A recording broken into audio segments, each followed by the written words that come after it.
ADASS is embarking on a new project to highlight the diversity of people and experiences of those working in social care. A number of colleagues have been interviewed to explore the many different ways people take to leadership roles and the positive impact they are making. Positive representation matters. We hope that this series will inspire all of us to stand up and shout louder about the issues that matter to us the most.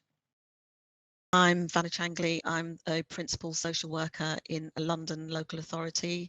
I've been in post for around 2.5 years, roughly just before the pandemic came into action. And I'm a PSW across both adults and children's, and I think there are only a few of us. What does diverse leadership mean to you, and why do you think it's so important?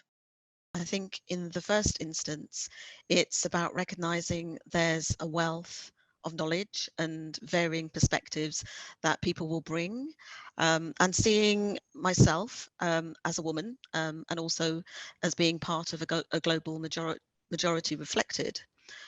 So it's important for me that there are a range of strategies, I suppose, and processes that work, that helps to mirror how leadership relates to those inside and outside of any organization, as well as the communities, that we work within, including the workforce, and that there's going to be progress in terms of equity and inclusion. What were the biggest barriers you faced in your journey to a leadership role? I think the biggest barriers for me in terms of my journey was not knowing this is where I would end up. I think if at the beginning of my career, there seemed to be a clearer sort of pathway, and this was reflected back to me within the organization, then I think that would have helped me to think about the steps that I needed to take.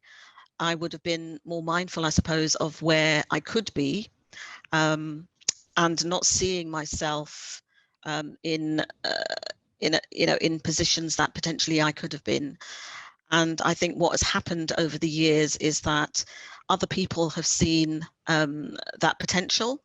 And so that gave me a different perspective and showed me that they had confidence in my abilities. And that also meant that I was able to think about, where next. What was the turning point that inspired you to take this challenge up? I think for me, one of the turning points was the murder of George Floyd, and that really brought into play my position as a leader, but also my position as part of a global majority who has experienced racism, and as a woman who's experienced sexism and misogyny, and trying to walk that tightrope really between the personal and the professional, and finding that quite difficult, and then realizing actually I can do both. I need to be able to speak about those things as as a leader, but also as me, Vanna. What would you say are the biggest challenges you now face in a leadership role? But as my biggest question, my biggest challenge at the moment is what or where next.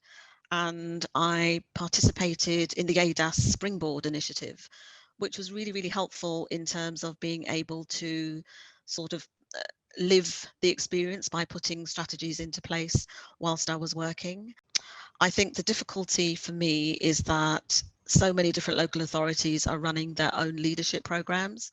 So to do more than one is really problematic. And I think in terms of the principal social work role, it's interpreted so differently in different local authorities.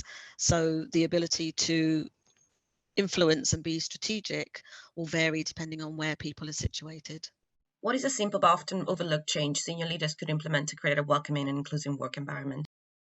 One of the things that has been overlooked is about making sure that people don't feel they're a lone representative, that responsibility for development is shared across that senior management strata, but also that it's shared with everyone across the council. There needs to be an awareness of what systems prevent that success from happening, be that things around recruitment or interviews, or the need for, really a cultural mindset change, which is really sort of intentional rather than accidental. What piece of career advice would you offer those of us from traditionally marginalised or underrepresented backgrounds? A piece of advice that I would give is for individuals to think about equity and not equality, so that you are thinking about what you need as an individual.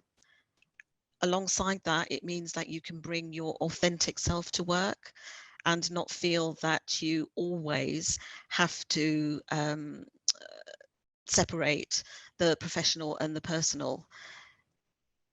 I think you need to be discussing, you know, your pathway and your development with your manager wherever and whenever you can.